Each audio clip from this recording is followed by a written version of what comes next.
Hello and welcome dear students, आप सभी का स्वागत है। आज से हम +1 के एक नए चैप्टर के बारे में डिस्कशन करने जा रहे हैं। चैप्टर कौन सा है? हमारा नाम मैंने लिख दिया है, काइनामेटिक्स, है ना। A very important chapter. यहाँ से उस असली फिजिक्स की शुरुआत है जहां पे हर एग्जाम में क्वेश्चन पूछा जाता है। वैसे तो काइनामेटिक्स के ना हम बेसिकली दो पार्ट्स ही करते हैं। पहले हम क्या स्टडी करेंगे? Motion in 1D, one dimension में motion. Dear students, one dimension में मोशन का क्या मतलब है आप सबको मालूम होगा। देखिए, तीन कोऑर्डिनेट्स होते हैं किसी भी पार्टिकल की पोजीशन के। मैंने आपको वेक्टर्स में बताया था। एक तो आपका एक्स कोऑर्डिनेट होता है, एक आपका वाई कोऑर्डिनेट होता है, और एक क्या होता है? Z coordinate. अगर इनमें से केवल एक कोऑर्डिनेट चेंज हो, सपोज मान लीजिए केवल एक्स कोऑर्डिनेट चेंज हो, तो मोशन हो गया एक्स के अलोंग। केवल वाई कोऑर्डिनेट चेंज हो तो मोशन हो गया आपका वाई के अलोंग। और केवल जेड कोऑर्डिनेट चेंज हो तो मोशन किसके अलोंग हो गया? आपका जेड के अलोंग। तो जब केवल पोजीशन का एक ही कोऑर्डिनेट चेंज हो, या तो एक्स चेंज हो रहा है, या वाई चेंज हो रहा है, या जेड चेंज हो रहा है, उसको हम क्या बोलते हैं? Motion in one dimension. अब आप मतलब समझ गए होंगे मोशन इन 2D क्या है। अगर कोई दो कोऑर्डिनेट्स चेंज हो रहे हो, एक्स या वाई हो रहा हो, वाई या जेड हो रहा हो, या फिर जेड एंड एक्स हो रहा हो, कोई भी दो कोऑर्डिनेट्स अगर चेंज हो रहे हैं तो उसको हम क्या बोलते हैं? मोशन इन 2D, है ना। तो आज से हम स्टार्ट क्या करेंगे? हमारा सबसे पहले मोशन इन 1D, हम वन डायमेंशन में मोशन की स्टडी करेंगे। और उसके बाद हम किस में जाएंगे? Motion in 2D। And this is our lecture number 1। देखिए डियर स्टूडेंट्स, मैं आपको काइनामेटिक्स की डेफिनेशन बता देता हूं, है ना। वैसे क्या है काइनामेटिक्स में? क्या है कि काइनामेटिक्स फिजिक्स की एक ऐसी ब्रांच है जहां पे हम मोशन से रिलेटेड वेरियस टर्म्स को पढ़ेंगे, है ना। मोशन से रिलेटेड वेरियस टर्म्स को, है ना। उन टर्म्स के आपने नाम सुन रखे हैं, मैं केवल नाम लिख रहा हूं, है ना। फॉर एग्जांपल हम पढ़ेंगे डिस्टेंस एंड डिस्प्लेसमेंट, है ना, ओब्लिक में डिस्प्लेसमेंट, है ना। हम पढ़ेंगे स्पीड एंड वेलोसिटी। हम पढ़ेंगे रिगार्डिंग द एक्सेलरेशन। मेनली यही टर्म्स हमारे पास इस चैप्टर में आने वाले हैं, distance, displacement, speed, velocity and acceleration, है ना। देखिए, इन टर्म्स का हमारी डेली लाइफ में बहुत ज्यादा यूज है ना। जैसे हम कहते हैं कि भाई हमारी गाड़ी की स्पीड कितनी है। मैंने आपसे पूछा कि बताओ, फॉर एग्जाम्पल मैं दादरी से दिल्ली गया, 100 किलोमीटर का रन है, मान लीजिए मैंने कवर किया 1 आवर में, तो मेरी एवरेज स्पीड कितनी रही होगी? तो this chapter is full of practical aspects, general life expect. General life में हमें इन चीजों की बहुत ज्यादा आवश्यकता पड़ती है। आपने सबने सुन रखा है डिस्टेंस क्या है, स्पीड क्या है, एक्सेलरेशन क्या है। बट काइनामेटिक्स में मैं आपको एक बात बताना चाहूंगा। फॉर एग्जाम्पल मैंने कहा कि सपोज मैं गाड़ी ड्राइव कर रहा हूं, मैं 60 किलोमीटर पर आवर की स्पीड से गाड़ी ड्राइव कर रहा था। एकदम से मैंने एक्सेलरेटर को प्रेस किया और मेरी स्पीड कितनी हो गई? 70 किलोमीटर पर आवर। कितनी हो गई आपकी? 70 किलोमीटर पर आवर। मेरी स्पीड चेंज हुई ना। पहले मैं 60 किलोमीटर पर आवर से जा रहा था, अब मैं 70 किलोमीटर पर आवर से जा रहा हूं। तो यहां पे क्या होता है काइनामेटिक्स में? हम किस फैक्टर के कारण, ध्यान से, किस फैक्टर के कारण स्पीड में चेंज आया उसका किसी प्रकार से डिस्कशन नहीं करते, है ना। मतलब यहां पे हम पैरामीटर्स को ही डिस्कस करेंगे। इन पैरामीटर्स में किस चीज के कारण चेंज आ रहा है उसको हम यहां पे डिस्कस नहीं करने वाले हैं। मतलब मोशन का जो असली कोज है, या मोशन में चेंज लाने का जो असली कोज है, हम उसकी स्टडी यहां पे नहीं करेंगे, है ना। तो यहां पे काइनामेटिक्स की बेसिक डेफिनेशन में हम क्या लिखते हैं कि motion is being studied without knowing its cause। क्या? without knowing its cause। अच्छा प्यारे विद्यार्थियों, हम एक बात जानते हैं कि फॉर एग्जाम्पल मेरी गाड़ी रेस्ट में है ना, और मेरे को ये चलानी है, तो कुछ ना कुछ फोर्स लगाना पड़ेगा। तो बेसिकली मोशन का कारण क्या होता है? आपका फोर्स। फोर्स की डिस्कशन यहाँ पे नहीं होगी, फोर्स की डिस्कशन नेक्स्ट चैप्टर में होगी जिसका नाम है आपका डायनेमिक्स। मतलब काइनामेटिक्स में हम मोशन के पैरामीटर्स ही पढ़ेंगे, और वो कैसे आ रहा है, उसका कोज क्या है, हम उसके बारे में कुछ भी नहीं जानेंगे। वो हमारे लिए क्या होने वाला है? अननोन होने वाला है। Okay dear students, with this we are going to start today's topic. ध्यानपूर्वक सुनिए।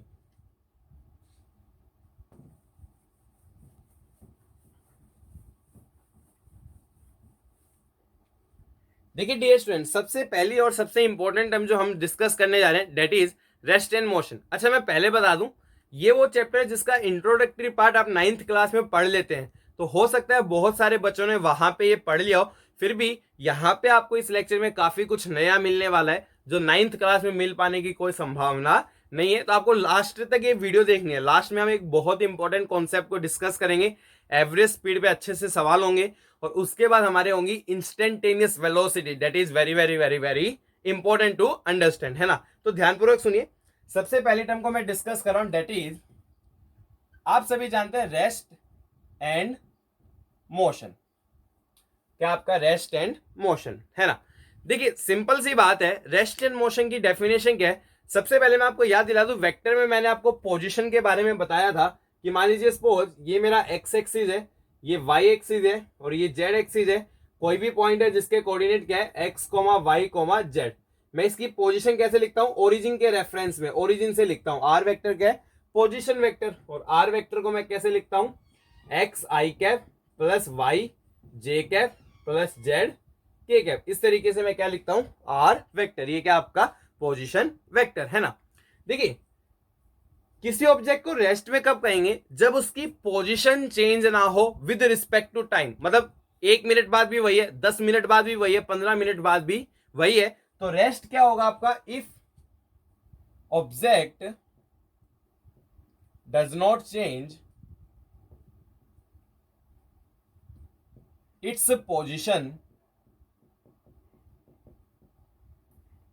विद रिस्पेक्ट टू टाइम, है ना। मान लीजिए सपोज मैंने क्या कहा, मान लीजिए कोई भी एक रूम है, क्या आपका एक रूम है ना, उस रूम में एक आपकी टेबल रखी है, टेबल के ऊपर बुक रखी है। मैं रूम में खड़ा होकर उस बुक को देखे जा रहा हूं। मैं क्या कर रहा हूं, रूम में खड़े होकर उस बुक को देखे जा रहा हूं लगातार। क्या वो बुक अपनी जगह चेंज कर लेगी क्या अपने आप, नहीं, पॉसिबल नहीं है। तो मैं क्या कहूंगा कि मैं बुक की पोजीशन चेंज होते नहीं देख रहा।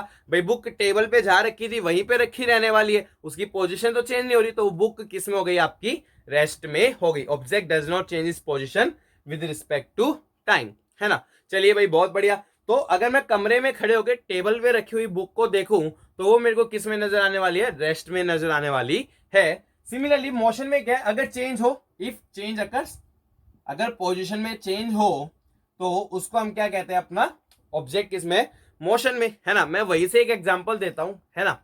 जैसे मान लीजिए सपोज कोई एस्ट्रोनॉट है, स्पेस में गया। स्पेस में क्या दिखेगा, धरती को मोशन में देखेगा। धरती घूमती है ना भाई, धरती को मोशन में देखेगा। तो धरती की हर चीज मोशन में, मतलब वो जो कमरा है जिसमें किताब रखी थी, वो कमरा भी किसमें, मोशन में। वो कमरा मोशन में है तो उसकी में रखी हुई जो टेबल है वो भी किसमें, मोशन में, और उसके ऊपर रखी हुई बुक भी क्या है, मोशन में। तो उस आदमी के लिए जो स्पेस में है वो बुक किस में है, फिर से आपकी मोशन में है। यानी कि अगर आप कमरे में खड़े होकर उस बुक को देख रहे हो तो वो किस में थी, रेस्ट में। और अगर आप स्पेस से उस बुक को देख रहे हो तो बुक किस में थी, मोशन में। मतलब सेम चीज रेस्ट में भी हो सकती है, सेम चीज मोशन में भी हो सकती है। मैटर ये करता है आप कहां खड़े होके देख रहे हो। अब जो ये टर्म है ना, कहां खड़े होके देख रहे हो, देखिए क्या टर्म आपके पास, कहां खड़े होके देख रहे हो। डियर स्टूडेंट्स, मैं इसको इंग्लिश में भी लिख सकता हूं, आप ये मत समझिए कि मैं इंग्लिश में नहीं लिख सकता, बट मेरा टारगेट यहाँ पे आपको समझाना है। अच्छे से नोट्स आपको इंग्लिश में बना के मिलेंगे, उसको आपको कोई टेंशन नहीं लेनी। तो मैटर क्या करता है, आप कहाँ पे खड़े होके देख रहे हैं। अगर आप कमरे में खड़े होके देख रहे हैं तो वही किताब आपकी रेस्ट में है, और अगर आप स्पेस में जाके देख रहे हो तो वही किताब किस में, आपकी मोशन में है। तो इसलिए हम एक चीज कहते हैं, कहाँ पे खड़े होके देख रहे हो, इसका मतलब क्या होता है आपका, फ्रेम ऑफ रेफरेंस। क्या होता है इसका मतलब, फ्रेम ऑफ रेफरेंस। कहां खड़े होकर आप देख रहे हो, है ना। पहले हम रूम में खड़े होकर देख रहे हैं तो रूम क्या आपका फ्रेम ऑफ रेफरेंस। फिर हम स्पेस में जाके देख रहे हैं तो स्पेस क्या आपका फ्रेम ऑफ रेफरेंस। अब सेम चीज आपकी रेस्ट में भी हो सकती है और मोशन में भी हो सकती है, मैंने आपको समझा दिया। तो इसलिए यहां पे एक इंपॉर्टेंट बात लिखी जाती है, क्या, कि rest and motion are relative terms. क्या, rest and motion are relative terms. और ये किस पे डिपेंड करती है आपकी, ये डिपेंड करती है आपकी फ्रेम ऑफ रेफरेंस। किस पे डिपेंड करती है, फ्रेम ऑफ रेफरेंस, है ना। मैं आपको इसका एक और सरल सा एग्जांपल देने जा रहा हूं, लिसन केयरफुली। देखिए एक सरल सा एग्जांपल और क्या हो सकता है इसका, है ना। इसको नोट कर लीजिए, डेफिनेशन को याद रखना है जस्ट। जैसे मान लीजिए क्या है, एक रेलगाड़ी है ना। भाई देख लो फिजिक्स में ना, जब भी रेलगाड़ी आएगी, जब भी कार आएगी, मैं तो ऐसा ही बनाऊंगा। ड्रॉइंग मास्टर नहीं हूं, तुम्हारा फिजिक्स मास्टर हूं। देखिए ये कार है ना। आपको बस लग रही होगी, मैं कार भी यही बनाऊंगा, ट्रेन भी यही बनाऊंगा, बस भी यही बनाऊंगा, है ना। मेरे को यही आती है, ठीक है। तो ये मान लीजिए कोई ट्रेन है जो मूव करी थी विद स्पीड v। मतलब कितनी भी स्पीड से ये आगे जा रही है हमें इससे कोई खास मतलब नहीं है। अब इसमें कुछ पर्सन है, एक ये है, आदमी को मैं ऐसे बनाऊंगा भाई हमेशा, है ना।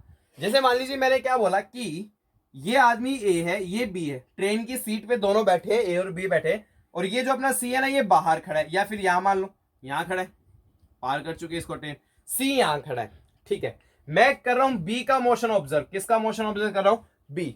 मैंने ए से पूछा भाई ए तू बता बी रेस्ट में है कि मोशन में। ए ने क्या कहा कि यार मेरे से तो बी की दूरी पहले भी इतनी थी बाद में भी इतनी है, मेरे लिए तो बी अपनी जगह से हिल नहीं रहा, तो ए तो मेरे को क्या रिपोर्ट करेगा, ए मेरे को रिपोर्ट करेगा कि भाई बी किस में है, रेस्ट में। तो ए के मुताबिक बी किस में आ गया आपका, रेस्ट में। क्यों, क्योंकि जब ए देख रहा है पहले कहेगा कि भाई मेरे से 1 फीट की दूरी पर है, 10 मिनट बाद कहेगा मेरे से अभी भी 1 फीट की दूरी पर है, मतलब मोशन नहीं हुआ, तो ए रिपोर्ट क्या करेगा, बी इज एट रेस्ट। अच्छा मैंने सी से पूछा भाई सी तू देख के बता भाई कि बी मोशन में है या नहीं, तो सी कहेगा यार बी अभी यहां था, थोड़ी देर में यहां होगा, फिर यहां हो जाएगा, गाड़ी चल रही है, बी भी चल रहा है इसके लिए, तो सी कहेगा कि सी तो ये कहेगा कि बी किस में है, बी इज इन मोशन, किस में, बी इज इन मोशन। तो वही बी आपका रेस्ट में भी हो सकता है, वही बी मोशन में हो सकता है, मैटर क्या करता है आप कहां से खड़े होके देख रहे हो, ये सब कुछ आपका मैटर करने वाला है। तो इसलिए क्या कहते हैं कि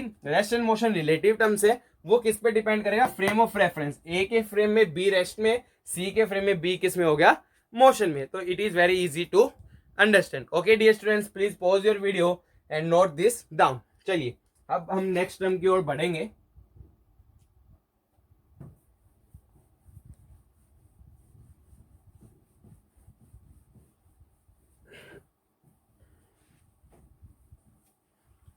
प्यारे विद्यार्थियों, नेक्स्ट टर्म आपने पहले भी सुन रखे, बहुत आसान टर्म है, that is the distance and displacement. क्या आपकी डिस्टेंस एंड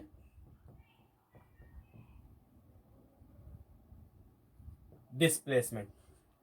देखिए डिस्टेंस एंड डिस्प्लेसमेंट है ना, मैं आपका एक एग्जांपल ले लेता हूं, है ना। सपोज मान लीजिए क्या हुआ कि ये एक पॉइंट था ए और ये पॉइंट था बी। इनिशियली कोई आदमी यहां पे था, ये उसकी क्या बोली मैंने, इनिशियल पोजीशन, क्या बोली, इनिशियल पोजीशन, और उसको बी पे जाना है, तो बी क्या होगी उसकी फाइनल पोजीशन, है ना। अब एक बात, ए से बी जाने का एक रास्ता हो सकता है, अनगिनत रास्ते हो सकते हैं।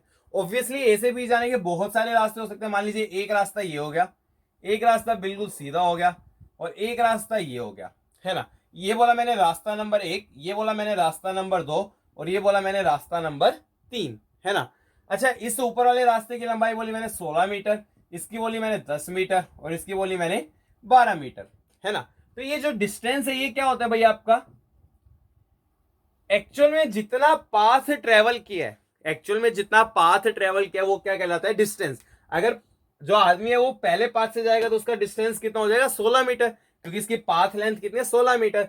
अगर वो दूसरे रास्ते से जाएगा तो उसका डिस्टेंस कितना हो जाएगा, 10 मीटर, और अगर वो तीसरे रास्ते से जाएगा तो उसका डिस्टेंस कितना हो जाएगा, 12 मीटर, है ना। तो ये तो बहुत ऑब्वियस सी बात है, डिस्टेंस क्या कह सकते हैं कि actual path length traversed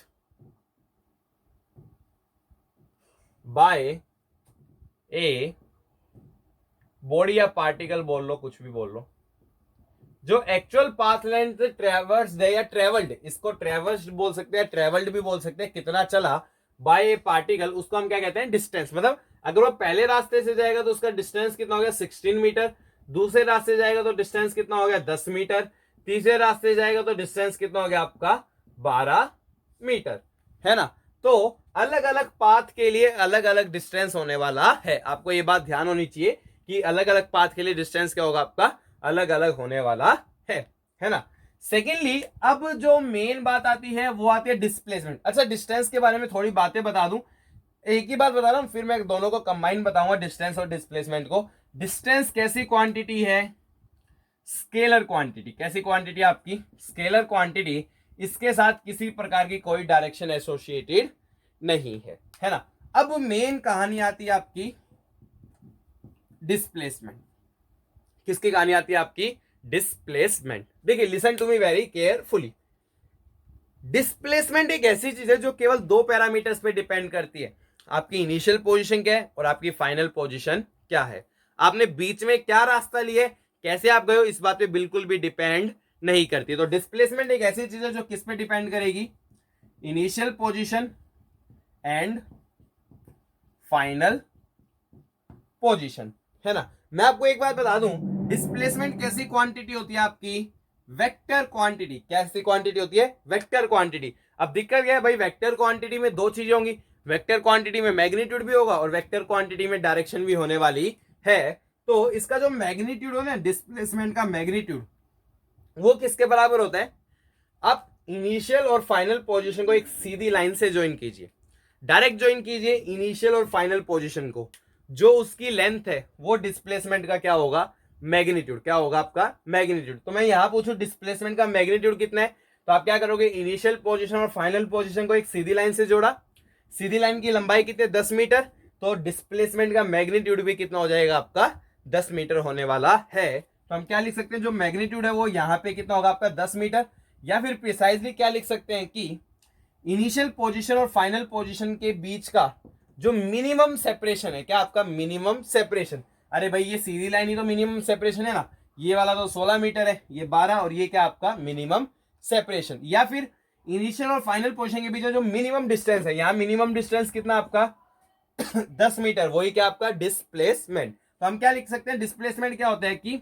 minimum distance, क्या लिख सकते हैं, minimum distance between initial and final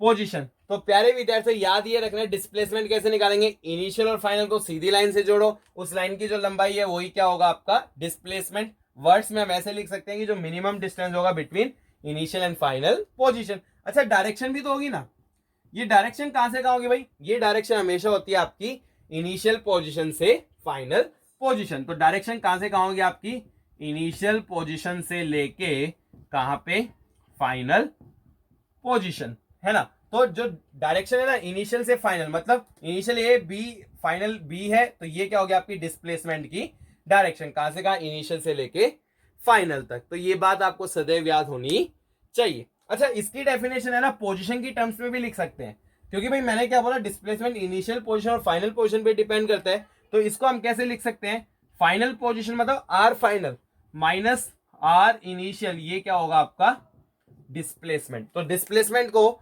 are final, final position में से इनिशियल पोजीशन को घटा दो, अरे यही तो किया ना, फाइनल में से इनिशियल को घटा दो तो क्या आ जाएगा आपका डिस्प्लेसमेंट। तो याद रख रहे हैं डिस्प्लेसमेंट को हम क्या लिख सकते हैं, R final minus R initial. Obviously आप सब लोग समझ चुके हो कि कैसी क्वांटिटी आपकी वेक्टर क्वांटिटी है। ओके डियर स्टूडेंट्स, प्लीज वो pause your video and note this down, इसको अच्छे से नोट कीजिए। देखिए डियर स्टूडेंट्स, अब हम एक दो प्रॉब्लम्स ले लेते हैं, फिर हम इसकी कुछ प्रॉपर्टीज के बारे में बात करेंगे regarding the distance and displacement. Unit तो आप समझ गए होंगे, डिस्टेंस एंड डिस्प्लेसमेंट की यूनिट क्या है, यूनिट क्या है इनकी मीटर, किसमें मेजर करते हैं हम इनको, एसआई यूनिट क्या है इनकी बेसिकली मीटर, सीजीएस यूनिट क्या हो जाएगी आपकी सेंटीमीटर, है ना। देखिए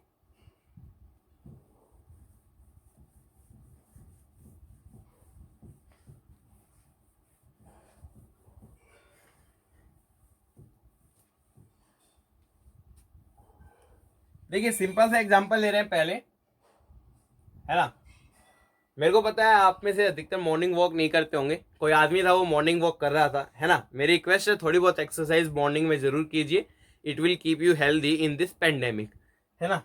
देखिए एक आदमी मॉर्निंग वॉक के लिए गया, वॉक के लिए मत जाइए, है ना, मॉर्निंग वॉक के लिए गया, एक सेमी सर्कुलर ट्रैक पे चल रहा था वो, मतलब उसने यहां से स्टार्ट किया, वो आदमी ने यहां से स्टार्ट किया, यहां चल के यहां आया। सेमी सर्कुलर ट्रैक है, कैसा ट्रैक है, सेमी सर्कुलर। ये सेंटर था, इस सेमी सर्कुलर ट्रैक की जो रेडियस थी वो मान लीजिए आपकी 22/7 मीटर, कितनी थी 22/7 मीटर। तो मेरे को पता करना है कि इस आदमी ने कितना डिस्टेंस ट्रेवल किया और कितना डिस्प्लेसमेंट। आप वीडियो पॉज कीजिए, आप इजीली सोल्व कर सकते हैं, मैं जल्दी से सोल्व करता हूं, फिर आगे एक अच्छी प्रॉब्लम की तरफ बढ़ेंगे।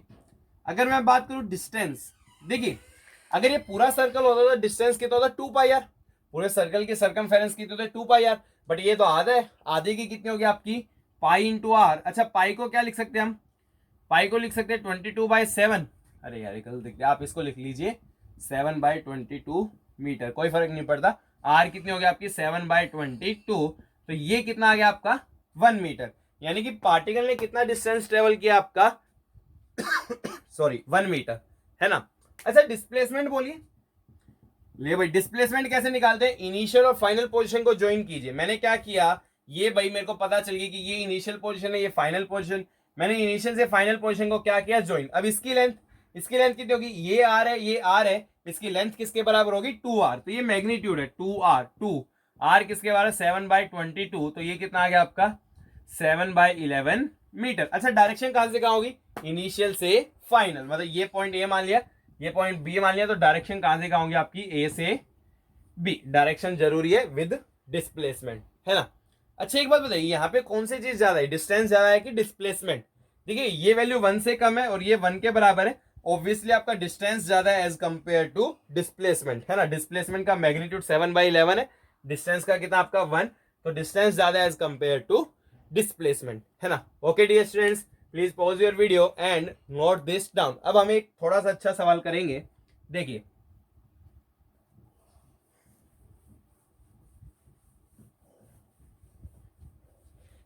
नेक्स्ट एग्जांपल क्या है, कैरम सबने खेला ना कैरम, अरे कैरम आजकल टाइम पास के लिए मैं भी खेल लेता हूँ थोड़ा बहुत, ज्यादा आता नहीं मेरे को वैसे। कैरम, एक कैरम बोर्ड है ना। कैरम बोर्ड कितना है 4 फीट इंटू 4 फीट, मतलब स्क्वायर की फॉर्म में 4 फीट एक साइड है, दूसरी साइड भी कितनी है 4 फीट, है ना।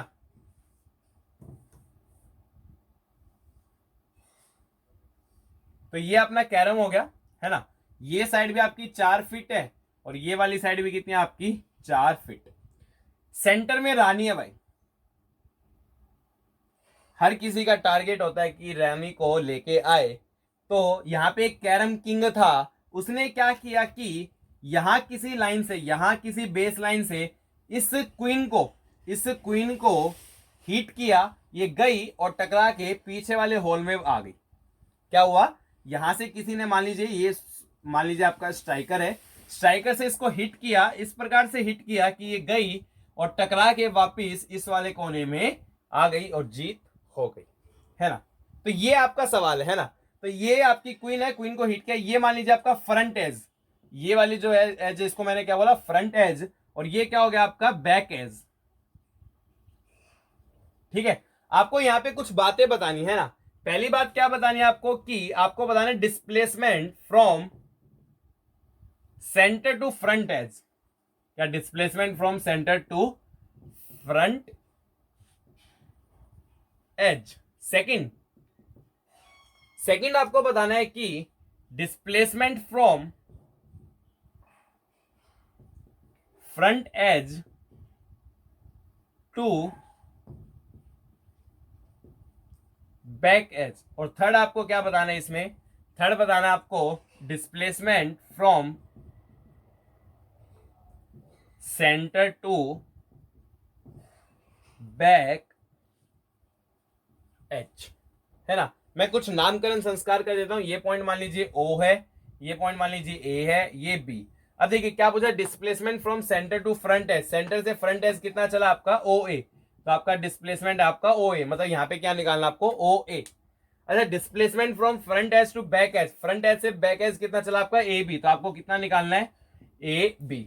And displacement from centre to back edge, centre से बैक एज मतलब क्या निकालना आपको ओ बी, है ना।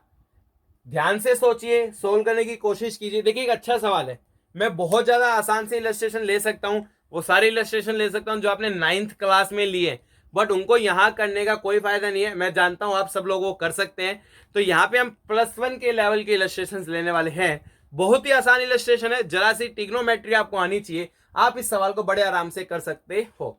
देखिए प्यारे विद्यार्थियों, मैंने आपको पहले ही बताया है, आप लर्निंग फेज में हो, 11th में आए हो। एक बार अगर आप देखिए इस समय इनिशियल टाइम में अगर इस सवाल को आप नहीं कर पाए कोई दिक्कत नहीं है, क्योंकि आप सीख रहे हैं। सीखने का मतलब होता है कई बार सवाल होंगे और कई बार सवाल नहीं होंगे, बट अगर आप दूसरी बार इस प्रकार के सवाल को देखो, मैं नहीं कह रहा इस सवाल को, अगर इस प्रकार के सवाल को करो तो वो आपको करना ही करना पड़ेगा, अगर आप अपना कई अच्छी जगह सिलेक्शन चाहते हो तो, है ना। और वो दोबारा कब कर पाओगे, जब आप प्रैक्टिस करोगे। प्रैक्टिस कहां से करोगे, हमारी डीपीपी से, जो बुक्स हमने रेकमेंड किया आप वहां से प्रैक्टिस कीजिए, you can easily score well in every exam, है ना। तो ये मैं आपके लिए बता रहा हूं।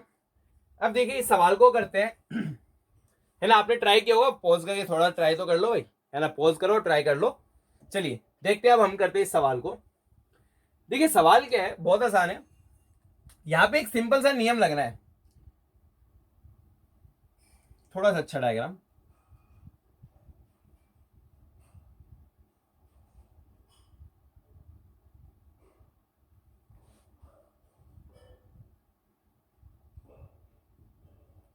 देखिए डियर स्टूडेंट्स, ये चीज जैसे हमने एक बात जान, मान लो मैंने बोल ली, क्या ली बॉल, मैंने फेंकी और वो क्या आ जाएगी वापस, मैंने फेंकी और वो क्या आ गई वापस। अब मैंने क्या किया, एंगल पे बॉल फेंकी, जितने एंगल पे गई उतने पे क्या आ जाएगी वापस। हम मान के चलिए वैसे इलास्टिक कोलिजन है, वैसे तो आप ये मान के चलिए, तो ये ऐसा होगा, है ना, कि जितने एंगल पे गई उतने एंगल पे टकरा के क्या आ जाएगी, ये वापिस आने वाली है। तो मैंने क्या माना कि सपोज ये थीटा पे टकराई तो थीटा पे क्या आ जाएगी वापिस। यही मेन चीज है। आपने लॉज ऑफ रिफ्लेक्शन पढ़े हैं ना 10th में, लाइट में। अरे लाइट जिस एंगल पे जाती है टकरा के उसी एंगल पे वापस आ जाती है। तो यही हुआ, ये अपनी रानी जिस एंगल पे गई उतने एंगल पे टकरा के क्या गई वापिस, ये थीटा, तो ये भी क्या बनेगा आपका थीटा। चलिए बहुत बढ़िया।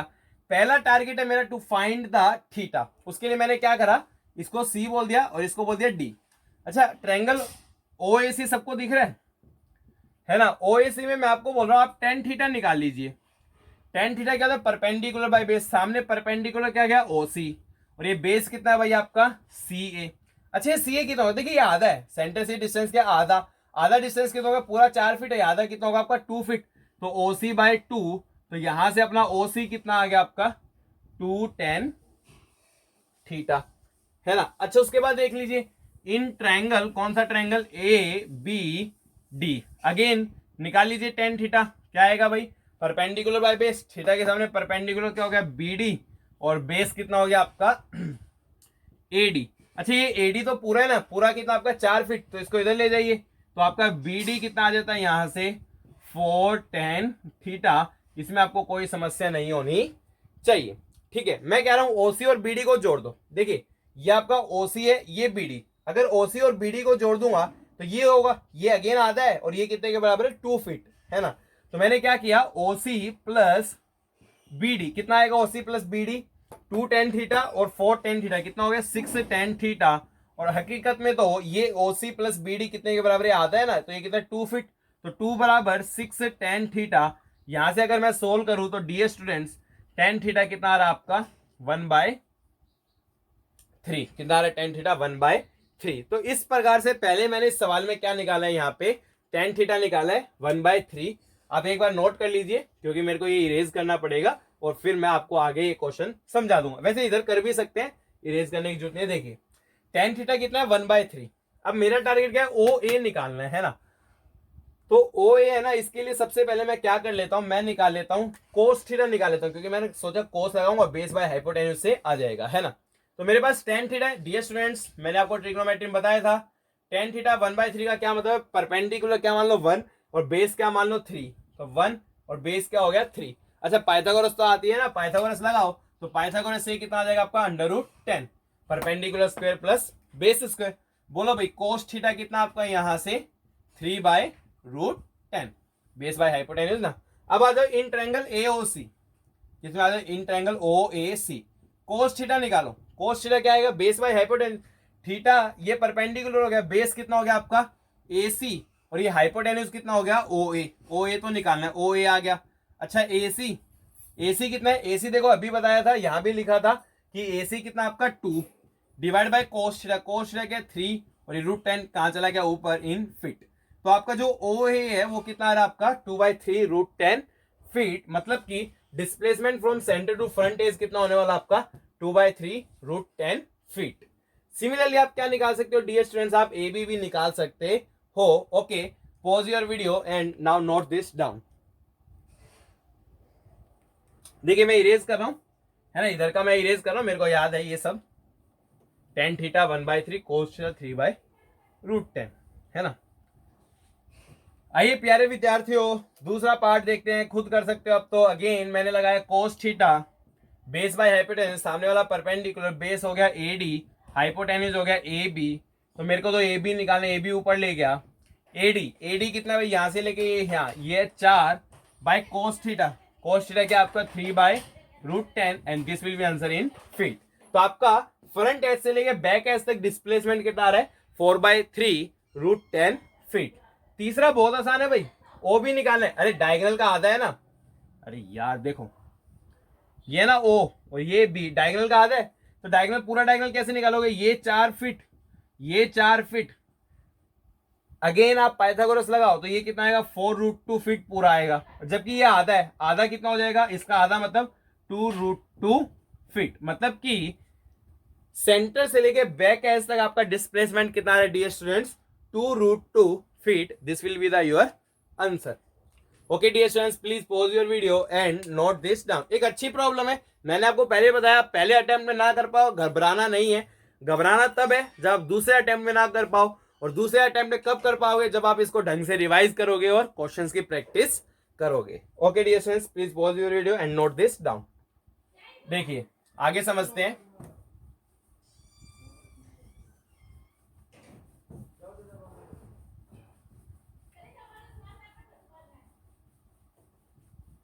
देखिए नेक्स्ट क्या है इसमें, नेक्स्ट में एक एग्जांपल ले लेता हूं। मैंने आपको डिस्प्लेसमेंट की एक डेफिनेशन और बताई थी, उस पर आपको एक एग्जांपल दिखा देता हूं। डिस्प्लेसमेंट क्या लिखा था मैंने, final position minus initial position, है ना। सपोज क्या हुआ कि मान लीजिए एक पार्टिकल है, इनिशियली कहां पे लोकेटेड था, मान लीजिए इनिशियली लोकेटेड था -2,1,3 और वहां से कहां पे चला गया 4,2,5, है ना। एक पार्टिकल था इनिशियली -2,1,3 पे था, वहां से कहां पे चला गया आपका 4,2,5। सोल्व कर लो कितना डिस्प्लेसमेंट है। अरे यार बहुत आसान है, ये x मान लीजिए, ये y मान लीजिए और ये मान लीजिए z। इनिशियली यहाँ पे देखो कहीं मान लो पॉइंट कहाँ है, मान लो यहाँ कहीं है -2,1,3 और फाइनली यहाँ चला गया 4,2,5।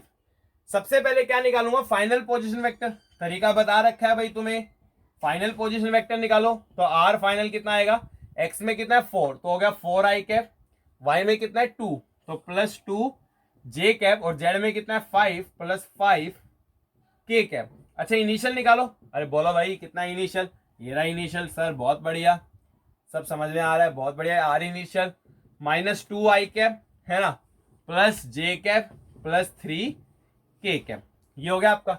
अब डिस्प्लेसमेंट क्या, R final minus R initial, कर लो भाई। फाइनल में से इनिशियल को घटाना है, इसमें से इसको घटाएंगे तो ये 6i कैप, इसमें से इसको घटाएंगे तो j कैप और इसमें से इसको घटाएंगे तो 2k कैप। अगर मैग्नीट्यूड पूछा जाए तो कैसे निकालना है, अब समझ में आ रहा होगा वेक्टर की इंपॉर्टेंस, है ना। तो मैग्नीट्यूड 6 का स्क्वायर 36 +1 +2 का स्क्वायर 4 तो कितना आ गया √41। तो इस केस में अगर इससे यहां गया तो जो आपका डिस्प्लेसमेंट है डियर स्टूडेंट्स, उसका मैग्नीट्यूड कितना आ रहा है आपका √41। इसमें आपको okay dear students, please pause video and note this down. एक और एग्जांपल ले रहा हूं and that will be my last example on distance and displacement. फिर कुछ अच्छी बातें उसमें और बताऊंगा आपको।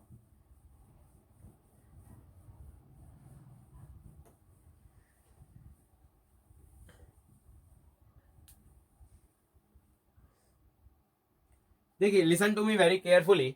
एग्जाम्पल क्या है कि सबने पहिया देखा, पहिया है ना, व्हील। बचपन में यार तुम घुमाते थे ना उसको अपने गांव में, ऐसे ऐसे है ना, हाथों से बच्चे घुमाते, तुम भी घुमाते थे, मैंने तो घुमाया, तुम्हारा पता नहीं भाई। ये मान लीजिए एक रोड है, बढ़िया बढ़िया रोड, जीटी रोड, ये पहिया है, ये क्या अपना पहिया, और इस पहिए की जो रेडियस है वो रेडियस है मान लीजिए आर। इस पहिए की रेडियस कितनी है आर। ये पहिया यहाँ पे रोलिंग कर रहा है, क्या कर रहा है रोलिंग। ये कॉन्टेक्ट पॉइंट मान लिया मैंने ए, है ना। ये रोल करके आगे जा रहा, आगे जा रहा, आगे जाता जा रहा है। देखिए हाफ रिवॉल्यूशन में क्या होगा, हाफ रिवॉल्यूशन में ये पॉइंट ए घूम के कहां तक आ चुका होगा, ऊपर तक आ चुका होगा। तो हाफ रिवॉल्यूशन में क्या होगा, ये देखिए रोल कर रहा है, रोल कर रहा है, रोल करते करते यहाँ पे आ गया, ये मान लीजिए हाफ रिवॉल्यूशन हो गया। हाफ रिवॉल्यूशन में पॉइंट ए कहां चला गया आपका ऊपर। तो ये कौन सी पोजीशन हो गई आपकी हाफ रिवॉल्यूशन की, है ना। ये और रोल करता गया, और रोल करता गया, कंप्लीट रिवॉल्यूशन हुआ। कंप्लीट रिवॉल्यूशन के बाद अगेन ये पॉइंट ए कहां गया आपका नीचे। तो ये क्या हो गया आपका कंप्लीट रिवॉल्यूशन। मैंने आपसे सिंपली दो बात पूछी कि हाफ रिवॉल्यूशन और कंप्लीट रिवॉल्यूशन दोनों में आप ए का डिस्प्लेसमेंट बताइए। क्या बताइए आप? ए का डिस्प्लेसमेंट। फाइंड डिस्प्लेसमेंट ऑफ ए, है ना। देखिए सुनिए, थोड़ा सा लॉजिक है यहां पे, आपने शायद पहले भी पढ़ रखी हुई बातें। देखिए एक पूरे रिवॉल्यूशन में कितना डिस्टेंस ट्रेवल कर लेगा, जो इसका सेंटर है वो कितना आगे बढ़ जाएगा, है ना। तो मैं आपको एक सिंपल सी बात बताता हूं। देखिए पूरे की जो सरकमफेरेंस है, सरकमफेरेंस वो कितनी है? 2 पाई आर। कितनी है आपकी? 2 पाई आर। जैसे ये रोल कर रहा है, रोल कर रहा है, रोल कर रहा है, रोल कर रहा है, आधा हुआ और फिर रोल करके ऐसा हुआ। इसने अपनी पूरी जो सरकमफेरेंस है उसको कवर कर लिया, ऐसे और फिर ऐसे। फिर से सुन लीजिए, देखिए डियर स्टूडेंट्स, ये आपका पहिया है, ये रोल कर रहा है ना। अब आप ये मान सकते हैं कि सपोज जैसे ये ए यहां पे पहुंचा, इसने मान लीजिए सपोज इस डायरेक्शन में रोटेट करा, इस डायरेक्शन में, है ना। तो इसका इतना पोर्शन ग्राउंड के साथ कांटेक्ट में आता गया। कितना पोर्शन? देखिए ये वाला पोर्शन, कौन सा पोर्शन? ये वाला पोर्शन ग्राउंड के साथ कांटेक्ट, ये मान लीजिए बी था, तो बी कहां चला जाएगा आपका? नीचे। यानी हुआ क्या, जैसे ये घूम रहा है, जो ये वाला पोर्शन है लगातार ग्राउंड के साथ कांटेक्ट में आता गया। ये पोर्शन कितना आपका? भाई आधा है ना, पूरा तो 2 पाई आर होता है, आधा कितना होता है? पाई आर। यानी कि ग्राउंड के साथ कांटेक्ट में कितना है? पाई आर। ग्राउंड के साथ कांटेक्ट में पाई आर आया, तो ये डिस्टेंस कितना हो जाएगा आपका? पाई आर, है ना। फिर से आप ये मान लीजिए, फिर से ये और घुमा। अब घूमने पे क्या होगा कि अब ये वाला पोर्शन ग्राउंड के कांटेक्ट में आता जाएगा, और ये वाला पोर्शन भी कितना आपका? Pi are. तो ये भी कितना खुल जाएगा आपका? Pi are. समझने की बात है। ये पोर्शन देखिए, ए यहां था, बी यहां, तो आधे के बाद ए यहां चला गया, बी यहां चला गया। ये वाला हिस्सा ग्राउंड के साथ टच होता गया, इस प्रकार से घूम रहे हैं ना। तो ये वाला हिस्सा कभी देखिए थोड़े टाइम बाद ये टच होगा हिस्सा, फिर ये वाला टच होगा, फिर ये वाला टच होगा, फिर ये वाला टच होगा, फिर ये वाला टच होगा, और ये वाला टच होते होते यहां तक पहुंच गया। तो ये जो डिस्टेंस है वो कितना होना चाहिए आपको? Obviously pi R. और ये भी कितना हो गया आपका? पाई आर, है ना। तो this is the main important thing in this question. अब आप बहुत आसानी से कर सकते हो। अब ए का डिस्प्लेसमेंट कंप्लीट रिवॉल्यूशन में कितना है? अरे ए इनिशियली ये था, फाइनली ये, दोनों को जोड़ दो तो कंप्लीट रिवॉल्यूशन में कितना हो गया? पाई आर प्लस पाई आर कितना हो गया? 2 पाई आर। तो यहां पे हो गया आपका 2 पाई आर। हाफ रिवॉल्यूशन में बोलो, देखो हाफ रिवॉल्यूशन में ये होगा आपका। मेरे को क्या करना है डिस्प्लेसमेंट निकालने के लिए? इनिशियल और फाइनल पोजीशन को जोड़ना पड़ेगा। ये इनिशियल पोजीशन और ये क्या आपकी फाइनल पोजीशन। चलिए भाई निकालिए। अब डिस्प्लेसमेंट कितना हो गया? तो ये हाइपोटेन्यूज है, under root perpendicular square plus base square. Perpendicular कितना है? ये डिस्टेंस आपका 2r डायमीटर के बराबर, प्लस बेस स्क्वायर, बेस कितना आपका?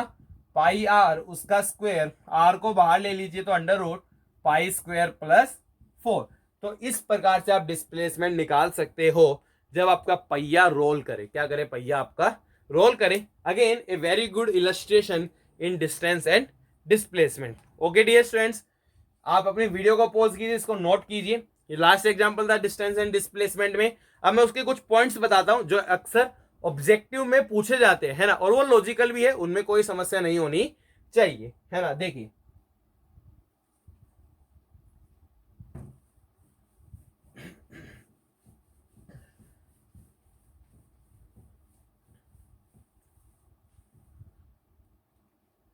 बात करते हैं कुछ इंपॉर्टेंट पॉइंट्स की। देखिए भाई,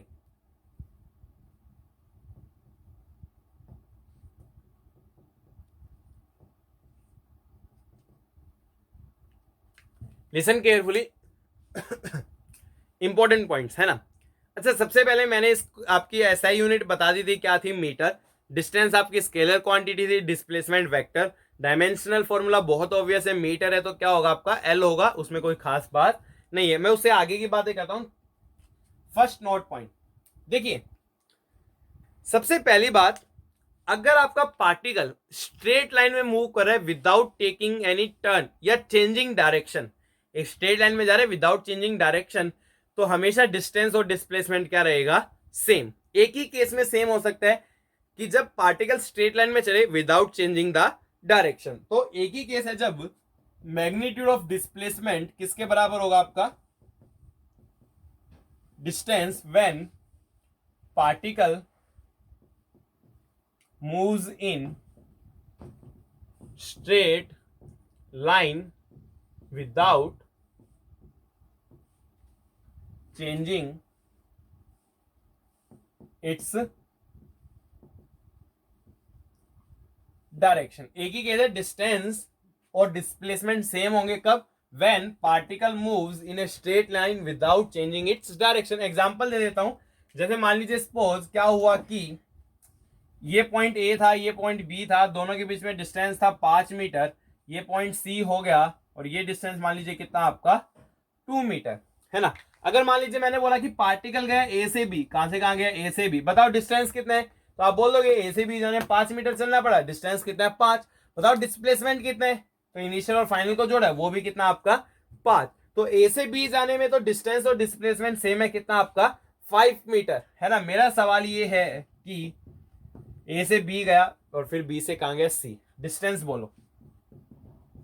तो आप कह दोगे ये 5 है, तो ये कितना बचा 3, तो डिस्टेंस कितना चला, ए से बी जाने 5 चला और फिर 3 और चला, तो डिस्टेंस कितना हो गया आपका 8 मीटर। डिस्प्लेसमेंट बोलो भाई, डिस्प्लेसमेंट कैसे निकालेंगे, इनिशियल और फाइनल को जोड़ो, इनिशियल ए है फाइनल सी है, उनको जोड़ने पे लेंथ कितना है 2 मीटर, डिस्प्लेसमेंट कितना होगा 2 मीटर। तो देखिए स्ट्रेट लाइन में जैसे ही डायरेक्शन चेंज की भाई, बी से सी जाने में मुड़ा ना, जैसे ही डायरेक्शन चेंज की डिस्टेंस और डिस्प्लेसमेंट क्या हो गए आपके डिफरेंट। और यहां से भी आप देख सकते हो कि अगेन डिस्टेंस ज्यादा है डिस्प्लेसमेंट के मुकाबले, जो मैंने पहले एग्जांपल लिया था उसमें भी डिस्टेंस ज्यादा था एज कंपेयर टू डिस्प्लेसमेंट। तो एक ही केस है, जब आपका डिस्प्लेसमेंट और डिस्टेंस सेम होगा, पार्टिकल स्ट्रेट लाइन में मूव करता रहे विदाउट चेंजिंग डायरेक्शन। नहीं तो बाकी बचे हुए हर केस में जो डिस्प्लेसमेंट है वो डिस्टेंस से क्या होने वाला आपका कम। एक केस में इक्वल हो सकता है, बाकी हर केस में डिस्प्लेसमेंट कम होगा और डिस्टेंस क्या होगा आपका ज्यादा होगा, इसमें कोई शक नहीं होना चाहिए। सेकेंडली, ऐसा डिस्टेंस नेगेटिव का कोई मतलब नहीं है ना, मैं ऐसा नहीं कह सकता मैं -2 मीटर चला, ऐसा नहीं है। माइनस मैंने आपको पहले बताया था डायरेक्शन दिखाता है, और जबकि डिस्टेंस में कोई डायरेक्शन नहीं होती, तो बहुत ऑब्वियस है डिस्टेंस कभी भी नेगेटिव नहीं हो सकता। एक मेन इंपॉर्टेंट बात, डिस्टेंस टाइम के साथ डिक्रीज नहीं कर सकता। मेन इंपॉर्टेंट बात, distance can never decrease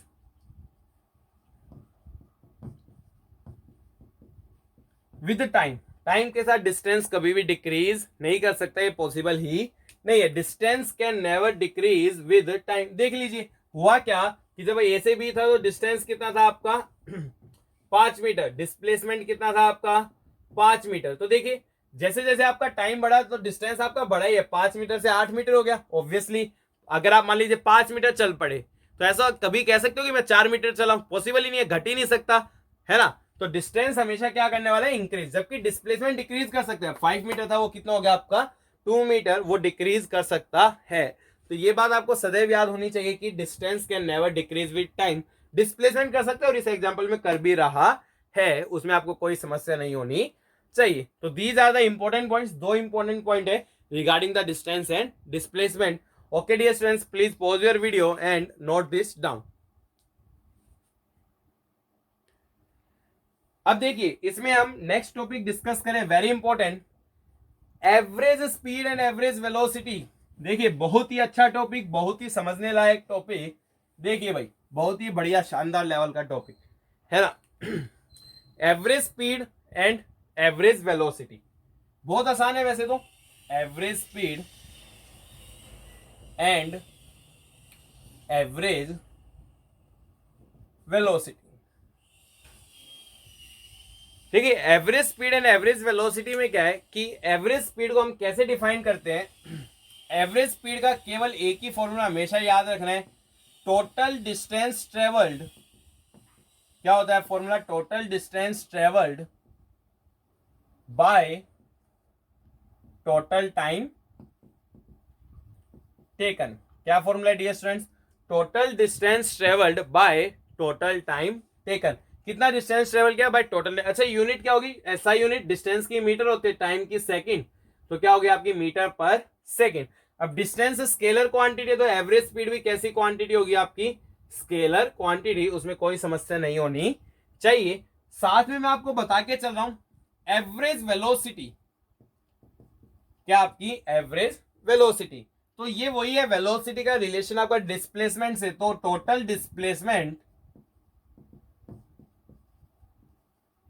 displacement by total time. अच्छा डिस्प्लेसमेंट को क्या लिखा था मैंने, R final minus R initial, और टोटल टाइम को लिखा मैंने टी। अच्छा इसको कैसे लिख सकते हैं, ये आर में चेंज है ना, फाइनल माइनस इनिशियल क्या होता है, चेंज। याद रखना फिजिक्स में हमेशा चेंज को कैसे लिखते हैं, डेल्टा आर। डेल्टा आर का क्या मतलब है, फाइनल माइनस इनिशियल। जब कभी फाइनल माइनस इनिशियल हो फिजिक्स में हम क्या लिख सकते हैं, डेल्टा, उसमें कोई दिक्कत नहीं है। और टाइम का हमने क्या लिख दिया, डेल्टा टी, कितना टाइम में चेंज हुआ है।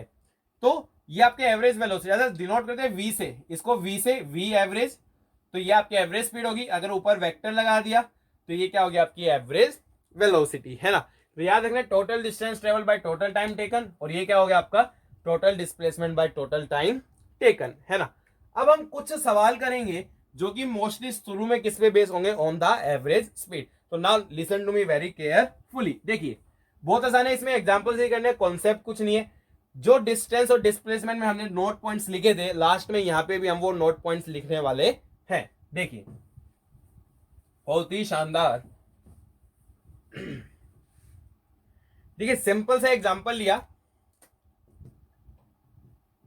जैसे मान लीजिए क्या है कि मेरे को पैदल जाना था 3 किलोमीटर दूर। वैसे मैं इतना चला जाता हूं, कोई बात नहीं है ना। मेरे को पैदल जाना था 3 किलोमीटर दूर, तो भाई ठीक है, मेरे को यहां से यहाँ ये एक स्ट्रेट लाइन में पैदल जाना था, वन डायमेंशन पढ़ रहे हैं। कितना जाना था भाई मेरे को, 3 किलोमीटर। ठीक है, मैंने बोला कि यार 3 किलोमीटर में है ना, 1 किलोमीटर तक जो डिस्टेंस है, कितने किलोमीटर तक, 1 किलोमीटर तक। मेरे को लगा मैं लेट नहीं हो रहा, मैं आराम से चल रहा था। कितनी स्पीड थी, 6 किलोमीटर पर आवर। फिर घड़ी देखी, ओ भाई साहब लेट हो गए, क्या हो गए, लेट हो गए। लेट हो गए तो थोड़ी सी गति बढ़ाई, और बाकी जो 2 किलोमीटर बचा हुआ था वो कितने टाइम में ट्रेवल कर लिया मैंने, 8 किलोमीटर पर आवर। टाइम नहीं मतलब कितनी speed, 8 kilometre per hour. Late होने पे स्पीड तो बढ़ानी पड़ेगी, है ना। मैं पूछ रहा हूं पूरी जर्नी की, मेरी जर्नी यहां से यहां है, पूरी जर्नी की एवरेज स्पीड बता दो भाई। क्या बता दो, एवरेज स्पीड, है ना। ये एवरेज वेलोसिटी, क्योंकि जब तक स्ट्रेट लाइन में चल रहे स्पीड और एवरेज वेलोसिटी में कोई डिफरेंस नहीं आने वाला। तो एवरेज स्पीड के लिए मेरे को दो चीज चाहिए, डिस्टेंस एंड टाइम। डिस्टेंस है मेरे पास, मेरे को पता है मैं यहां से यहां कितना चलूं, 3 किलोमीटर, बट मेरे पास टाइम प्रेजेंट नहीं है। तो मेरा पहला टारगेट है कि मैं क्या निकालूं, टाइम को निकालूं। कैसे निकालूंगा, देखिए तो यहां पे निकाल लीजिए। देखिए भाई, तो मैंने क्या किया, ये पॉइंट मान लिया ए बी सी, ए से बी का टाइम निकालो। देखिए आपने फॉर्मूला क्या पढ़ा कि जो आपकी एवरेज स्पीड है वो किसके बराबर थी, आपकी टोटल डिस्टेंस अपॉन टाइम। मैं टाइम को ऊपर ले गया तो टाइम किसके बराबर आ जाएगा, टाइम सिंपली हम लिख सकते हैं डिस्टेंस अपॉन स्पीड, है ना। स्पीड कांस्टेंट है, इसी स्पीड से चल रहा है, कोई चेंज नहीं है ना। ठीक है डिस्टेंस, अच्छा डिस्टेंस कितना था, 1 किलोमीटर, स्पीड कितनी थी 6, तो ये टाइम आ गया 1/6 और यूनिट क्या आएगी, आवर। ठीक है, बी से सी टाइम बोल दो भाई, डिस्टेंस अपॉन स्पीड, डिस्टेंस है 2 और स्पीड कितनी थी 8, तो ये टाइम कितना आ गया 1/4 आवर्स। तो टोटल टाइम कितना हो जाएगा आपका 1/6 प्लस 1/4। यहां से यहां जाने में कितना टाइम लगा, 1/6 प्लस 1/4। अब निकाल लो average speed sorry, average speed किसके बराबर होगी, total distance upon total time. Total distance कितना आपका 3 किलोमीटर बाय टाइम, टाइम कितना आपका 1/6 प्लस 1/4, यही तो होता है ना, डिस्टेंस अपॉन टाइम। डिस्टेंस कितना यहां से आपका पूरी जर्नी का 3, और टाइम कितना हो गया 1/6 प्लस 1/4 कितना हो गया 3। अच्छा एलसीएम ले लो, कितना आएगा 12, 6 दूनी 12, 4 तिये 12, ऊपर ले लो 12 तिये 36/5 किलोमीटर। तो ये पूरी जर्नी की क्या रही, एवरेज स्पीड, है ना। मैं आपसे एक बात पूछना चाह रहा हूं, पूरी जर्नी की एवरेज स्पीड है 36/5 किलोमीटर पर आवर। क्या पूरी जर्नी इसी स्पीड से कवर की है, नहीं, ऐसा है ही नहीं। पूरी जर्नी इसी स्पीड से कवर नहीं की। पूरी जर्नी में या तो स्पीड 6 किलोमीटर पर आवर थी या थी 8 किलोमीटर पर आवर।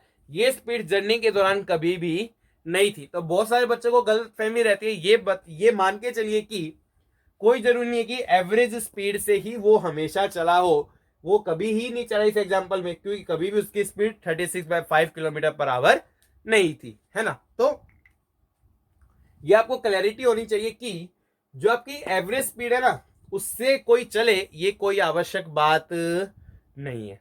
ठीक है, okay dear students, please pause your video and note this down. एक सिंपल इलस्ट्रेशन था, चलिए आगे देखते हैं।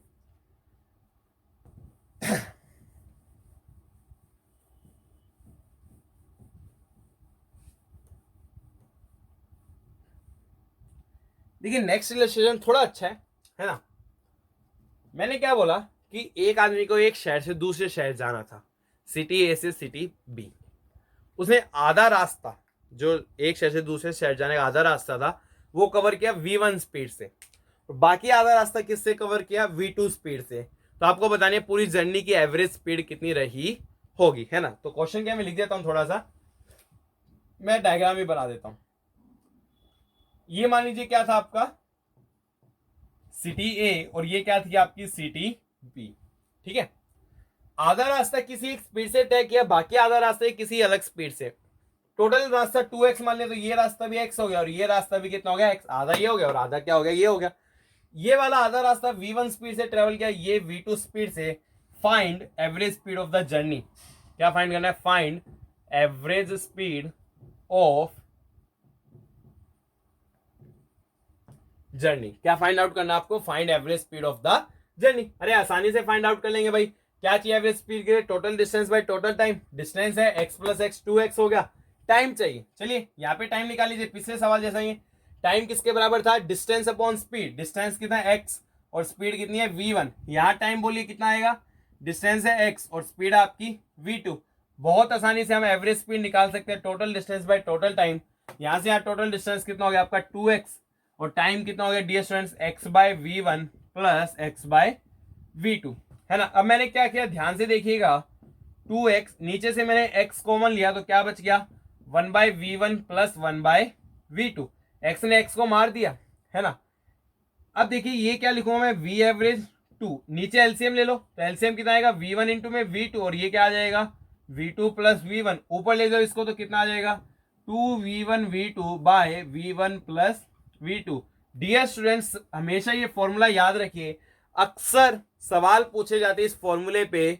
कई बार नीट में पूछा गया, जेई मेंस में पूछा गया कि अगर आपका आधा आधा डिस्टेंस है तो एवरेज स्पीड क्या आएगी, 2v1 v2 by v1 plus v2। अच्छा बाई चांस मैंने चेंज किया, मैंने बोला 1/3 डिस्टेंस v1 स्पीड से, फिर 1/3 डिस्टेंस v2 से, और फिर 1/3 डिस्टेंस v3 से। मतलब यहां जैसे मैंने दो हिस्सों में बांटा है ना, इक्वल डिस्टेंस को दो हिस्सों में बांटा है, मैंने इक्वल डिस्टेंस को मान लो 3 हिस्सों में बांटा, तो क्या फॉर्मूला होगा वो भी मैं यहां से समझा देता हूं। तो देखिए कैसे लिखेंगे, देखिए मैं इसी को कंटिन्यू कर रहा हूं। इस v एवरेज को नीचे ले जाओ तो क्या हो गया आपका 2/v एवरेज, है ना, और इसको ऊपर ले जाओ तो कितना हो गया 1/v1 प्लस 1/v2। मतलब जब आपने दो इक्वल हिस्सों में बांटा डिस्टेंस के हिसाब से, इक्वल हिस्से किसके हिसाब से, डिस्टेंस के हिसाब से, डिस्टेंस के हिसाब से, तो हमने क्या लिखा 2/v average is equal to 1/v1 plus 1/v2। अगर कोई 3 हिस्सों में बांटता, 4 हिस्सों में या 5 हिस्सों में, तो हम क्या लिखते हैं 3 हिस्सों के लिए 3/v average 1/v1 plus 1/v2 plus 1/v3, और इस प्रकार से आप चलते रहिए। 4 हिस्सों में तो 1/v1 plus 1/v2 plus 1/v3 plus 1/v4 आपको ये सदैव याद होना चाहिए, है ना। अगर मैं सिंपल सा बोलूं कि मान लीजिए स्पोर सिटी ए से सिटी बी जाते हो, आधा रास्ता चला विद स्पीड 40, कितने की स्पीड थी 40, और बाकी आधा रास्ता कितने चला 60।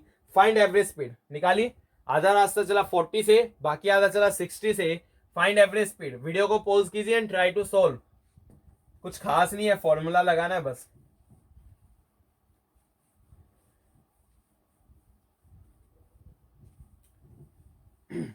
मैं आंसर बता दूं क्या, आंसर आएगा 48 किलोमीटर पर आवर। खुद सोल्व कर लेना, आधा रास्ता चला 40 किलोमीटर पर आवर, बाकी आधा रास्ता चला 60 किलोमीटर पर आवर।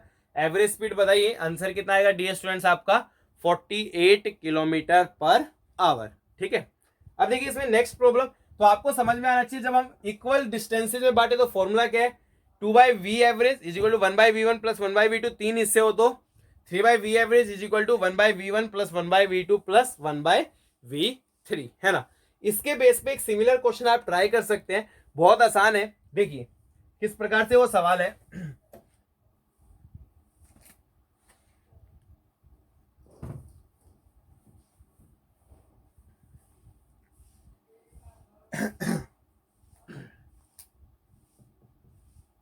देखिए सवाल क्या है, अब आधा आधा नहीं है, मैंने बोला कि मान लीजिए किसी जर्नी का 2/5 पोर्शन, 2/5 डिस्टेंस मान लीजिए ट्रेवल किया विद स्पीड v1, और जो बाकी बचा हुआ 3/5 है, बाकी 3/5 डिस्टेंस ही बचा ना, वो कितने से ट्रेवल किया विद स्पीड v2।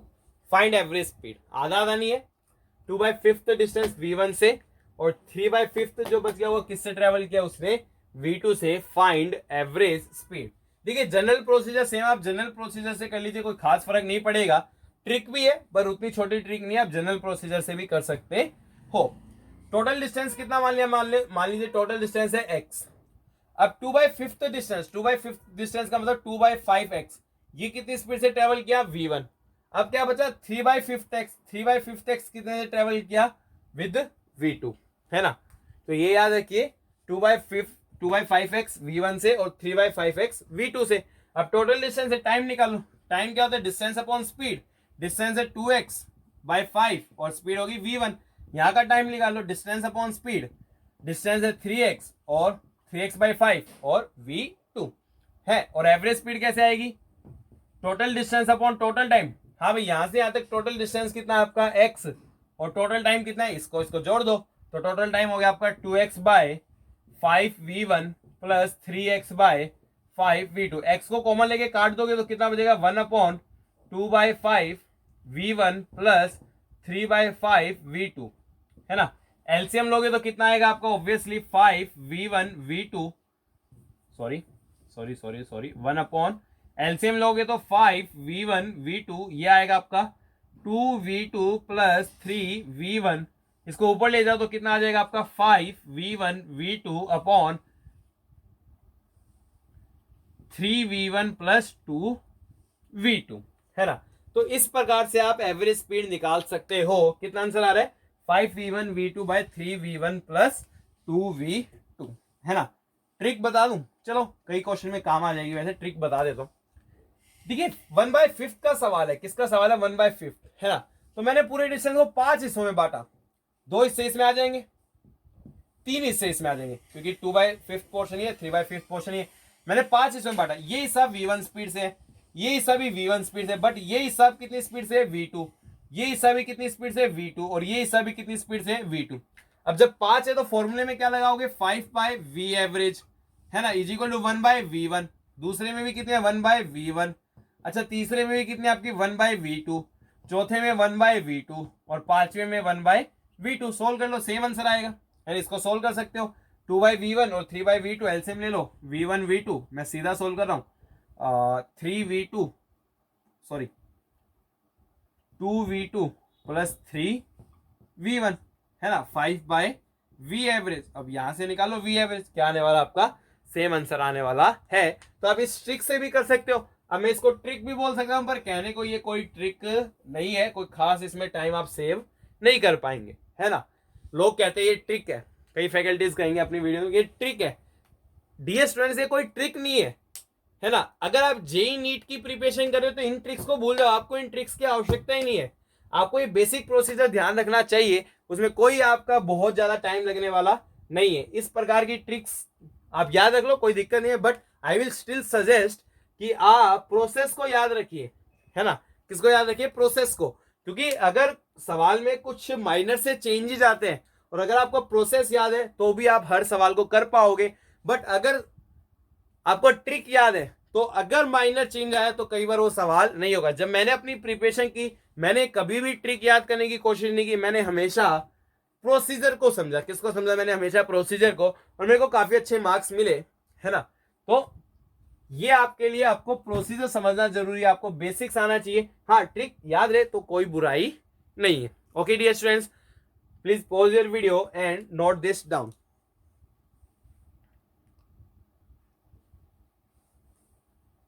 अब देखिए डियर स्टूडेंट्स, एक और एग्जांपल ले रहा हूं। अभी तक हम सेम डिस्टेंस में बांट रहे थे ना, 2 आधे आधे डिस्टेंस में। अब हम 2 हाफ टाइम से बांटेंगे, मतलब कोई एक पार्टिकल अपनी जर्नी के आधे टाइम चला विद स्पीड v1, बाकी आधे टाइम कितने चला with speed v2, find average speed, है ना। मतलब क्या है कि सपोज कोई पार्टिकल यहां से यहां गया, आधे टाइम में मान लीजिए यहां तक पहुंचा था, आधा टाइम मान लीजिए t, उस दौरान स्पीड क्या थी v1, बाकी आधे टाइम में टोटल टाइम मान लिया 2t, तो t ये हो गया, t ये हो गया, बाकी आधे टाइम वो कितनी स्पीड से चला with speed v2। Find average speed, क्या फाइंड आउट करनी है आपको यहाँ पे, एवरेज स्पीड। तो डिस्टेंस अपॉन टाइम, टाइम तो मेरे पास है 2t, डिस्टेंस चाहिए, तो इस पोर्शन का डिस्टेंस निकाल लो। डिस्टेंस बराबर क्या होता है, स्पीड इनटू टाइम। स्पीड आपकी v1 और टाइम कितना आपका t, है ना। यही तो होता है ना, स्पीड बराबर डिस्टेंस बाय टाइम था, तो डिस्टेंस क्या होगा आपका, स्पीड इनटू टाइम। अच्छा ये वाला डिस्टेंस और निकालो, स्पीड इंटू टाइम, स्पीड है v2 और टाइम कितना हो गया आपका t। अब निकाल लो एवरेज स्पीड, क्या दिक्कत है इसमें। एवरेज स्पीड क्या होगा, total distance travel by total time taken. Total distance कितना हो गया v1t plus v2t, total time कितना हो गया t प्लस t, कितना हो गया आपका 2t। अच्छा t ऊपर से कॉमन ले लो, v1 plus v2 and divided by 2t, t से t कैंसिल हो गया तो कितना आ गया आपका v1 प्लस v2 बाय 2, और ये क्या आ गई आपकी एवरेज, क्या आ गई आपकी average speed v1 plus v2 bye 2। तो अगर आपका इक्वल टाइम है तो फॉर्मूला क्या लगेगा v1 प्लस v2 बाय 2। अगर 3 इक्वल टाइम होते, मान लीजिए जो टोटल टाइम उसका 1/3 चला v1 से, फिर बाकी 1/3 चला v2 से, और फिर तीसरा 1/3 चला v3 से, तो वहां फॉर्मूला क्या लगा दोगे आप, v एवरेज बराबर v1 plus v2 plus v3 bye 3। इसमें कोई डाउट नहीं होना चाहिए। तो जब आपके टाइम इंटरवल्स इक्वल हो तो आसान फॉर्मूला है v1 प्लस v2 बाय 2, है ना। मान लीजिए सपोज मैंने सवाल बोला आधे टाइम के लिए चला 40 की स्पीड से, बाकी आधे टाइम चला 60 की स्पीड से, एवरेज स्पीड निकालो तो 40 प्लस 60 बाय 2 कितना आ गया 50 किलोमीटर पर आवर। याद कीजिए जब आधे डिस्टेंस के लिए फॉर्मूला लगाया था तो वहां आंसर कितना आया था 48 किलोमीटर पर आवर, है ना। तो इस प्रकार से अगर आपका टाइम सेम है तो आप एवरेज स्पीड निकाल सकते हो। देखिए यहां पे मैं एक थोड़ा सा अच्छा सवाल करवा रहा हूं, listen carefully and that will be the last question. उसके बाद एक दो पॉइंट्स हम डिस्कस करेंगे। देखिए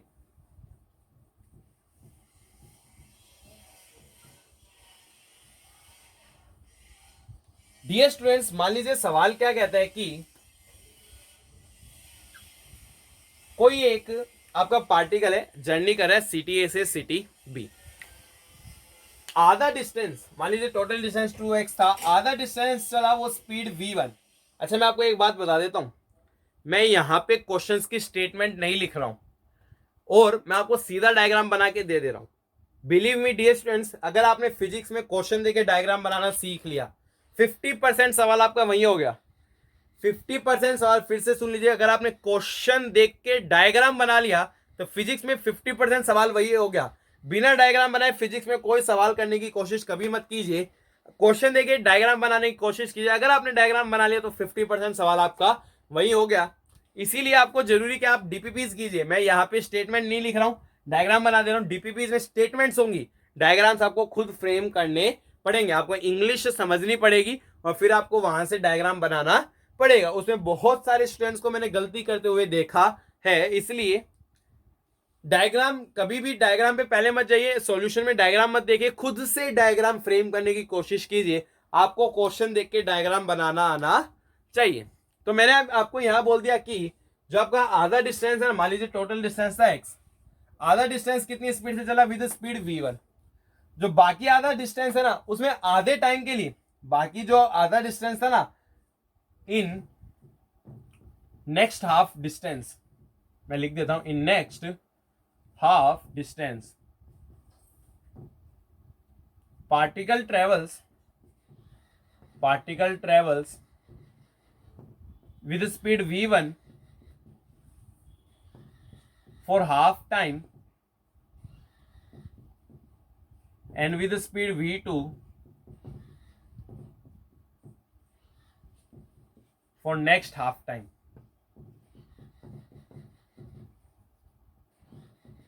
है ना, मतलब जो आधा डिस्टेंस बच गया ना उसमें आधे टाइम के लिए कितनी स्पीड से चला v2 से, सॉरी v2 और v3 कर लो, है ना, और जो बाकी आधा टाइम बच गया उससे चला विद स्पीड v3। पूरी जर्नी की एवरेज स्पीड बतानी, क्या बतानी, पूरी जर्नी की एवरेज स्पीड। डियर स्टूडेंट्स अपनी वीडियो को पॉज कीजिए एंड ट्राई टू सॉल्व, आप इजीली कर सकते हो, उसमें कोई दिक्कत नहीं है ना। कैसे करोगे देखिए, आपने कोशिश की होगी, अब इधर देखिए, यहां पे आपका टाइम सेम है और जब टाइम सेम है तो इस पोर्शन की एवरेज स्पीड कितनी आ जाएगी आपकी v2 प्लस v3 बाय 2।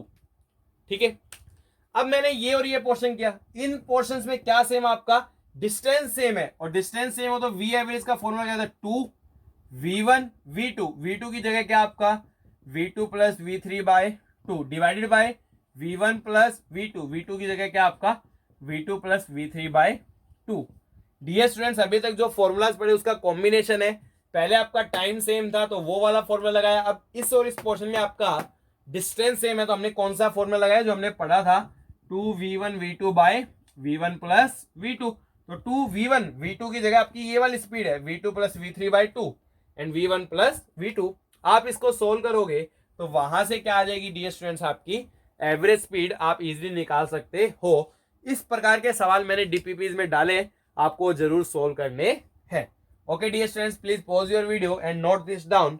हम इंपॉर्टेंट पॉइंट्स डिस्कस करें regarding average speed and average velocity.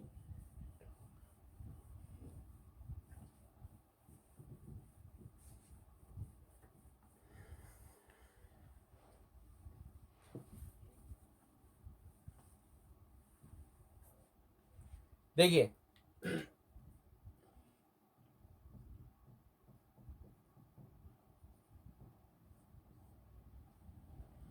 Important points है regarding average speed and average velocity. देखिए जो डिस्टेंस एंड डिस्प्लेसमेंट के थे, पहली बात मैग्नीट्यूड ऑफ डिस्प्लेसमेंट किसके बराबर होता था, डिस्टेंस। वही वाली कंडीशन अगर आपका स्ट्रेट लाइन में चले विदाउट चेंजिंग द डायरेक्शन, है ना।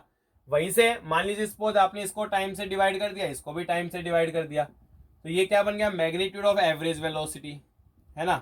और ये क्या बन गया, आपकी एवरेज स्पीड। तो एवरेज वेलोसिटी का मैग्नीट्यूड ऑफ स्पीड कब सेम होगी, जब चेंजिंग डायरेक्शन, किसमें चले, स्ट्रेट लाइन में विदाउट चेंजिंग डायरेक्शन, है ना प्यारे विद्यार्थियों। ठीक है, सेकंड केस क्या है कि सेकंडली क्या था, हमने एक बात देखी थी कि डिस्प्लेसमेंट लेस देन डिस्टेंस, बाकी हर केस के लिए, है ना। तो यहां टाइम से डिवाइड करोगे तो अगेन एवरेज वेलोसिटी का मैग्नीट्यूड लेस देन होगा आपका एवरेज स्पीड, बाकी हर केस के लिए। थर्ड, क्या डिस्टेंस नेगेटिव हो सकता था क्या, नहीं। तो याद रखिए स्पीड भी कभी negative, speed can never be negative. क्या होता है, speed can never be negative, है ना, स्पीड भी कभी नेगेटिव नहीं हो सकती। तो these are the some important points regarding the average speed and average velocity. Dear students, with this we are going to wind up this lecture. आपको practice करनी पड़ेगी। मैंने लगभग हर वैरायटी कवर करने की कोशिश की है। आपको इनमें बहुत सारे सवाल और मिलेंगे जो कि डीपीपी में, इसे डीपीपी सोल्व करते रहिए। कोई दिक्कत आए आप हमें भेज सकते हैं। आपको हमारे व्हाट्सएप नंबर पे मैसेज करोगे तो आपको सॉल्यूशन मिल जाएंगे। साथ में अगर आपको ये वीडियो अच्छी लगी है तो लाइक कीजिए, कमेंट कीजिए, शेयर कीजिए, सब्सक्राइब कीजिए। Stay home, stay safe in this pandemic of covid.